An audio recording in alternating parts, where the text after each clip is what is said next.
Hello everyone. তো আজকে চলে এলাম একটা পাথর রং করা নিয়ে। অনেকদিন পর ভিডিও দিচ্ছি। তো এই পাথরটা আমি বেড়াতে গেছিলাম, ওখান থেকে এনেছি, সুন্দর লাগছে। তো এইটাতে আজকে আমি রং করব, কিন্তু আমার কাছে হলুদ কালারটাই নেই। এখানে আমি সবগুলো নিয়ে বসে গেছি, কিন্তু হলুদ কালারটাই নেই। তো আর কি করার, এখানে একটু হলুদ টাইপের একটা রং আছে, সেটা দিয়ে করব। ভিডিওতে এটা হলুদই লাগছে, কিন্তু এটা হলুদ না।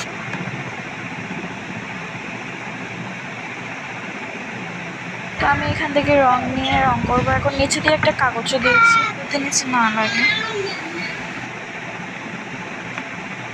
এটা আমি একটা কটন ব্যাটের সাহায্যে আস্তে করে নিচ্ছি, কারণ আমার থেকে তুলিই নেই, টাইস আমি গরিব মানুষ কিছু নেই।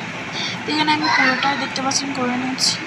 এটা হালকা লাগছে, এটা হচ্ছে না, তাও যেরকম এরকম করে নিচ্ছি।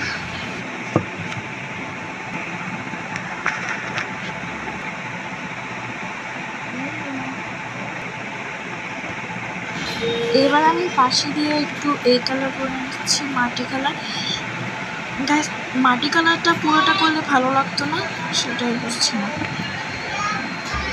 এটা শুকাতে অনেক টাইম লাগবে, তো আজকের মতো এটাই।